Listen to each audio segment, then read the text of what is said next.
దమనకుడుకు కరటుకుడికి కుందేలు కథ ఈ విధంగా చెప్పడం మొదలెట్టాడు. ఒక అడవి ఉన్నది.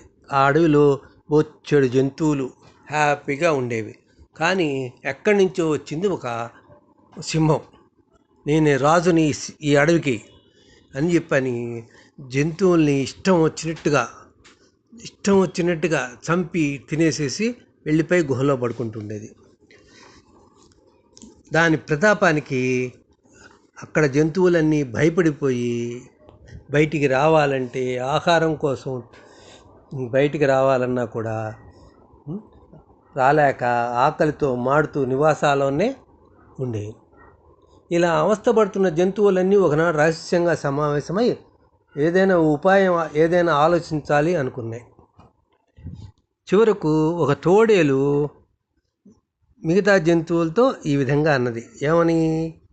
నాకు ఆలోచన వచ్చింది. మనం ఎప్పటికీ దానికి ఆహారం కావాల్సిందే, సింహానికి. కాబట్టి మనంతట మనమే రోజుకు ఒకళ్ళు పోయి దానికి ఆహారం అవుదాం.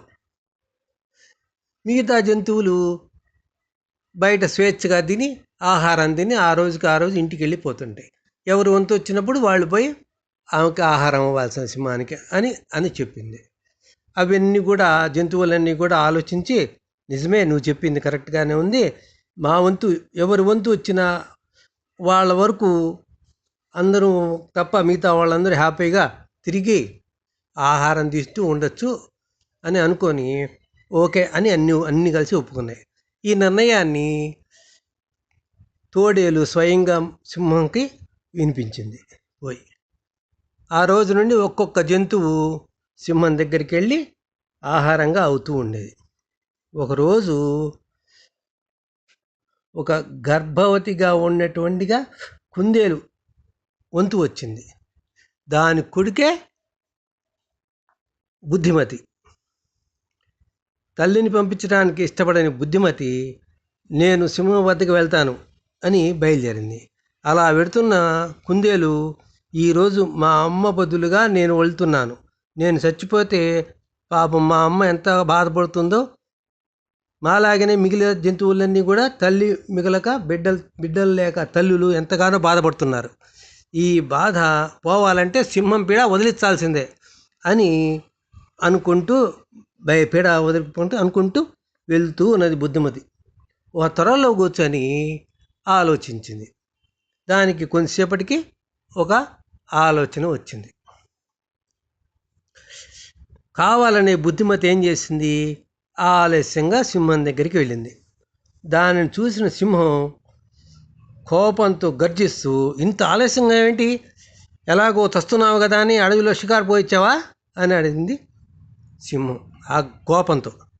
ఆ మాటలకు బుద్ధిమతి ఎక్కడలేని భయం నటిస్తూ, లేదు మహారాజా, నేను వస్తూ దారిలో బావి దగ్గర దాహం తీర్చుకుంటున్నాను.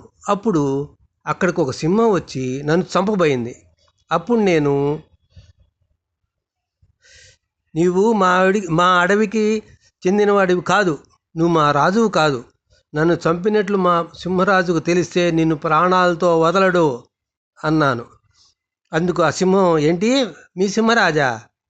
అది నన్ను చంపుతుందా? మీ సింహరాజైనా మరెవరైనా నా చేతులు చచ్చిపోవాల్సిందే. పోయి తక్షణమే దాన్ని తీసుకురా ఇక్కడికి, అదో నేను తేల్చుకుంటాను అన్నది. నేను పరిగెత్తుకుంటూ మీ వద్దకు వచ్చాను. అది ఇప్పుడు ఆ బావిలోనే ఉన్నది మహానుభావ అన్నది బుద్ధిమతి. దాని మాటలు వింటూనే లేస్తూ సింహం జూలి విదిలించుకొని, ఈరోజు దాని అంతు చూస్తా, నా అడవికే వచ్చి నాతో సవాల్ చేస్తుందా అంటూ గాండ్రిస్తూ బయలుదేరింది.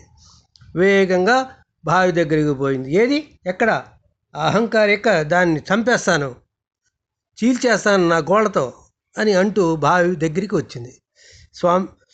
రాజా, ఆ బావిలోనే ఉంది చూడండి అన్నది కుందేలు. ఆ మందమతి అయినటువంటి ఆ సింహం బావిలోకి తొంగి చూసింది. ఆ సింహం దాని ప్రతిబింబమే భయంకరంగా అరుస్తూ కనిపించింది. దాన్ని చూసి అది వేరే సింహం అని భ్రమించి అప్పుడు దాంట్లోకి దూకేసింది. ఆ దెబ్బతో అది చచ్చిపోయింది సింహం.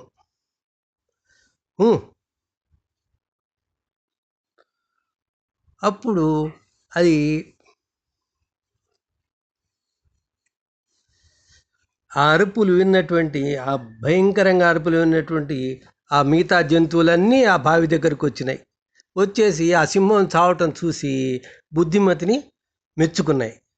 ఈ కథ చెప్పిన తర్వాత దమనకుడు నవ్వి, ఆ కుందేలు వల్లనే నేను కూడా బుద్ధిబలాన్ని ఉపయోగించి నా శత్రువైన సంజీవుకుని నా దారుణ్ణి తప్పిస్తాను అన్నాడు. అంతటా కరటకుడితో కలిసి దమనకుడు పింగళకుడి వద్దకు పోయి, మహారాజా, సంజీవకుని ప్రవర్తన మీకు ఎలా ఉందో కానీ మాకు మూడుకు అతని ప్రవర్తన మీద అనుమానంగా ఉన్నది. ఇదివరలో మీరు తీసేసినటువంటి భృత్యులు దానిని తరచుగా కలుసుకుంటున్నారు. మీకు స్నేహితుడై ఉండి కూడా మీ శత్రువులను కలుస్తున్నాడంటే తప్పక సంజీవునికి మనసులో ఏ దురుద్దేశము ఉన్నట్టే అన్నాడు.